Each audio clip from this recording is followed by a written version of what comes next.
Hi friends, എല്ലാവർക്കും fusion കേരളയിലേക്ക് സ്വാഗതം. ഇന്ന് നമ്മളൊരു സ്പെഷ്യൽ ചിക്കൻ കറിയുമായിട്ടാണ് വന്നിരിക്കുന്നത്. ചിക്കൻ വിന്താലു. ഇതിന് ഒരു സ്പെഷ്യാലിറ്റി ഉണ്ട്. കാര്യം ഇതിൻ്റെ ചേരുവകളൊക്കെ നമ്മളൊരു വ്യത്യസ്തമായ രീതിയിലാണ് ചെയ്യുന്നത്.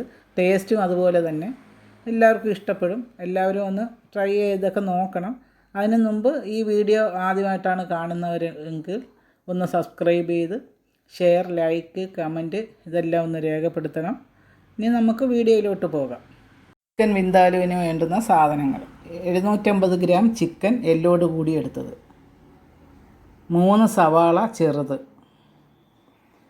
വറ്റൽമുളക് 8 എണ്ണം, അതായത് കാശ്മീരി ചില്ലി എരിവുള്ള മുളക്. ഇത് രണ്ടും കൂടി അല്പം വിനാഗിരിയിലും കുറച്ച് ചൂടുവെള്ളത്തിലും കുതിർത്ത് വെച്ചത്. ഇത് പൊട്ടറ്റോ ഒരെണ്ണം പുഴുങ്ങി എടുത്തതാണ്, നീളത്തിൽ ഇതുപോലെ അരിഞ്ഞത്. തക്കാളി 2 എണ്ണം മീഡിയം ടൈപ്പ്, ഇത് ചൂടുവെള്ളത്തിലിട്ട് അരിഞ്ഞു വെച്ചതാണ്. ഗ്രീൻ ചില്ലി 3 എണ്ണം, കുറച്ച് വെളുത്തുള്ളി ഒരു 8 അല്ലിയോളം ചതച്ച് വെച്ചത്, ഇഞ്ചി ഒരു വലിയ പീസ് ചതച്ച് വെച്ചത്, പട്ട ഇത് ചെറിയ പീസായതുകൊണ്ടാണ് ഇത്രയും എടുത്തത്, കുറച്ചേ ഉള്ളത്, പെരിഞ്ചീരകം ഏലക്കയുമായിട്ട് പൊടിച്ച് 1 ടേബിൾ സ്പൂണോളം എടുത്തിട്ടുണ്ട്, അല്പം മഞ്ഞൾപ്പൊടി, ഉപ്പ്, വെളിച്ചെണ്ണ. ഇതൊക്കെയാണ് ഇതിന് വേണ്ടുന്ന സാധനങ്ങൾ. ഇതിപ്പോൾ 2 ടൊമാറ്റോ ഞാൻ പേസ്റ്റ് രൂപത്തിലാക്കിയതാണ്.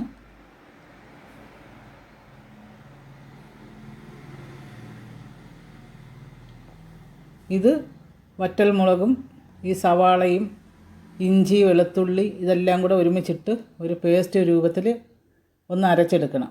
ഇതിൽ നമ്മൾ നേരത്തെ കുതിർത്ത് വെച്ചിരിക്കുന്ന വിനാഗിരിയും ആ വെള്ളവും കൂടി ഒന്ന് ഒഴിച്ചാണ് ഇത് അരക്കേണ്ടത്. ആ വെള്ളം നമ്മൾ കളയുന്നില്ല. ആ വെള്ളം ഇതിലേക്കൊന്ന് ഒഴിച്ചു കൊടുക്കുക. ഇനി ഇത് നല്ല പേസ്റ്റ് പോലെ ഒന്ന് അരച്ചെടുക്കണം. ഇതിപ്പോൾ അങ്ങനെ അരച്ചെടുത്തതാണ്. ഇനി പാൻ അടുപ്പത്ത് വെച്ച് കുറച്ച് വെളിച്ചെണ്ണ ഒഴിച്ച് ഈ അരച്ച് വെച്ചിരിക്കുന്ന ആദ്യം പേസ്റ്റ് പോലെ അരച്ച വെളുത്തുള്ളി, സവാള, വെളുത്തുള്ളി, ഇഞ്ചി ഇതെല്ലാം കൂടെ പേസ്റ്റ് രൂപത്തിൽ നമ്മൾ അരച്ചത്, വറ്റൽമുളക് ഇതെല്ലാം കൂടെയാണ് ഇപ്പോൾ ഇട്ട് കൊടുത്തത്. ഇത് നമുക്ക് ഇത് കണക്കൊന്ന് ചെറുതായിട്ട് വഴറ്റിയെടുക്കണം. വഴറ്റുന്ന വെച്ചാൽ ഇതിൻ്റെ മണമൊക്കെ ഒന്ന് പോയി കിട്ടാൻ വേണ്ടിയാണ്. ഇപ്പോൾ ഇത് നല്ലതുപോലെ വഴന്നിട്ടുണ്ട്. ഇതിലേക്ക് കുറച്ച് വിനാഗിരി കൂടി ഞാൻ ചേർത്ത് കൊടുത്തിട്ടുണ്ട്. അതായത് 1 ടീസ്പൂണോളം വിനാഗിരി കൂടി ചേർത്ത് കൊടുത്തു. ഇതിന് നന്നായിട്ടൊന്ന് മിക്സ് ചെയ്ത് നമുക്കെടുക്കാം. അതിനോടൊപ്പം കുറച്ച് ഈ നമ്മളെടുത്ത് വെച്ചിരിക്കുന്ന പട്ട അത് നമുക്കൊന്ന് ഇട്ട് കൊടുക്കാം.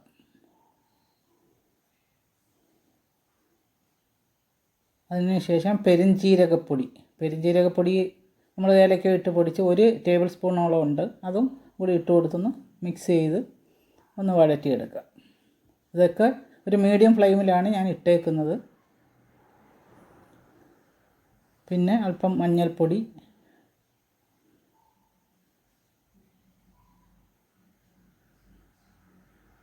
അതിനുശേഷം നമുക്ക് ഈ ചിക്കൻ ഒന്നിട്ട്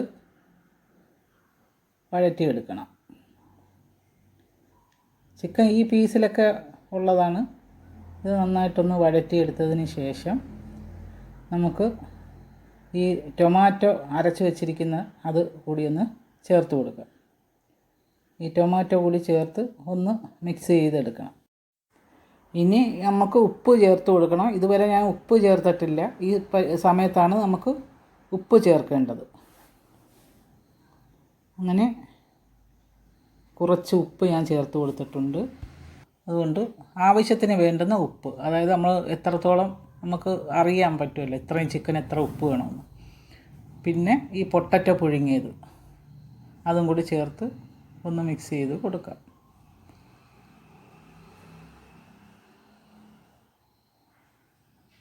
കുറച്ച് വെള്ളം, നമ്മൾ വെള്ളമൊന്നും ചേർത്തല്ല ഇതുവരെ വേവിച്ചത്. 1/4 കപ്പ് വെള്ളം ഞാൻ ചേർത്ത് കൊടുത്തു. അതിനോടൊപ്പം ഈ പച്ചമുളകും കൂടെ ഒന്ന് കീറി ഇതുപോലെ ഇട്ട് കൊടുക്കണം. ഇത് നല്ലതുപോലെ മിക്സ് ചെയ്തിട്ട് നല്ലതുപോലെ ഒന്ന് അടച്ച് നമുക്ക് വേവിക്കണം. ഇത് നല്ലതുപോലെ ഒന്ന് വെന്തൊക്കെ വന്നതിന് ശേഷമാണ് പിന്നെ നമുക്ക് ഇനി ചേർക്കേണ്ട ചേരുവകൾ ചേർക്കേണ്ടത്. ഇപ്പം ഒരടപ്പെടുത്ത് നമുക്കൊന്ന് മൂടി വേവിക്കാം. ഇത് നല്ലതുപോലെ ഒന്ന് വെന്ത് വരട്ടെ. ഇപ്പോൾ ഏകദേശം ചിക്കൻ ഒന്ന് വെന്ത് വെള്ളമൊക്കെ ഒന്ന് വറ്റി കുറുകി ഒക്കെ പാകത്തിനായിട്ടുണ്ട്. ചിക്കനും ഒന്ന് വെന്തിട്ടുണ്ട്, നല്ലതുപോലെ വെന്ത്. ഇനി ഇതിലേക്ക് നമ്മൾ കുറച്ച് മല്ലിയിലയാണ് ഞാൻ ഉദ്ദേശിക്കുന്നത്. സാധാരണ മല്ലിയില തന്നെ ഈ വിന്താലുവിനൊക്കെ ഉപയോഗിക്കുന്നത്. കുറച്ച് മല്ലിയിലയൊക്കെ ഞാൻ അരിഞ്ഞ് വെച്ചിട്ടുണ്ട്, അതാണ് ഇതിന് ചേർത്ത് കൊടുക്കേണ്ടത്. ഇതിപ്പോൾ നല്ല മണമൊക്കെ അങ്ങോട്ട് അടിക്കുന്നുണ്ട്, നല്ല ഒരു മണവും ആ എണ്ണയൊക്കെ തെളിഞ്ഞ് വന്നിരിക്കുന്നതൊക്കെ കണ്ടാൽ. ഇതിപ്പം ഞാൻ കുറച്ച് ഒരു 5 അണ്ടിപ്പരിപ്പ് എടുത്തുനിന്ന് അരച്ചെടുത്തതാണ്. അണ്ടിപ്പരിപ്പ് ഇത് ഓപ്ഷണലാണ്, ഇത് ചേർക്കണമെന്നൊന്നുമില്ല. ഇതിപ്പോൾ ഞാൻ എൻ്റെ ഒരു ടേസ്റ്റിന് കുറച്ച് ചേർത്തന്നേ ഉള്ളൂ. ഇത് ചേർത്തില്ലെങ്കിലും കുഴപ്പമില്ല. അങ്ങനെ മല്ലിയില ലാസ്റ്റാണ് മല്ലിയില ഇടുന്നതെന്ന് വെച്ചാൽ അന്നേരം അതിൻ്റെ ഒരു മണം നിൽക്കും. അങ്ങനെ വിന്താലു റെഡിയായി. ഇനി നമുക്ക് ഫ്ലെയിം ഓഫ് ആക്കാം.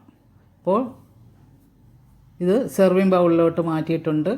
ഇനി നമുക്ക് സെർവ് ചെയ്യാനുള്ള പാകത്തിനായിട്ടുണ്ട്. ഇതും വളരെ എളുപ്പത്തിൽ നമുക്ക് ചെയ്യാൻ കഴിയും. കാണുന്നത് പോലുള്ള വലിയ ബുദ്ധിമുട്ടുകളൊന്നുമില്ല. നമ്മൾ വേണ്ടുന്ന ചേരുവകളൊക്കെ നമ്മൾ എടുത്ത് വെച്ചതിന് ശേഷം ഇത് പെട്ടെന്ന് ഓരോന്നായിട്ട് എടുത്ത് ചെയ്യാം. പിന്നെ ഈ പേസ്റ്റ് രൂപത്തിലൊക്കെ ആക്കുന്നതൊക്കെ അതൊക്കെ നമ്മൾ പെട്ടെന്നങ്ങ് ചെയ്യാവുന്നതല്ലേ ഉള്ളൂ. അതിനൊന്നും ഒരു ബുദ്ധിമുട്ടില്ല. ഇത് നല്ലൊരു കറിയാണ്. നെയ്ച്ചോറിൻ്റെ കൂടെയും മറ്റുമൊക്കെ ഉപയോഗിക്കാം. അങ്ങനെ എല്ലാവർക്കും നന്ദി.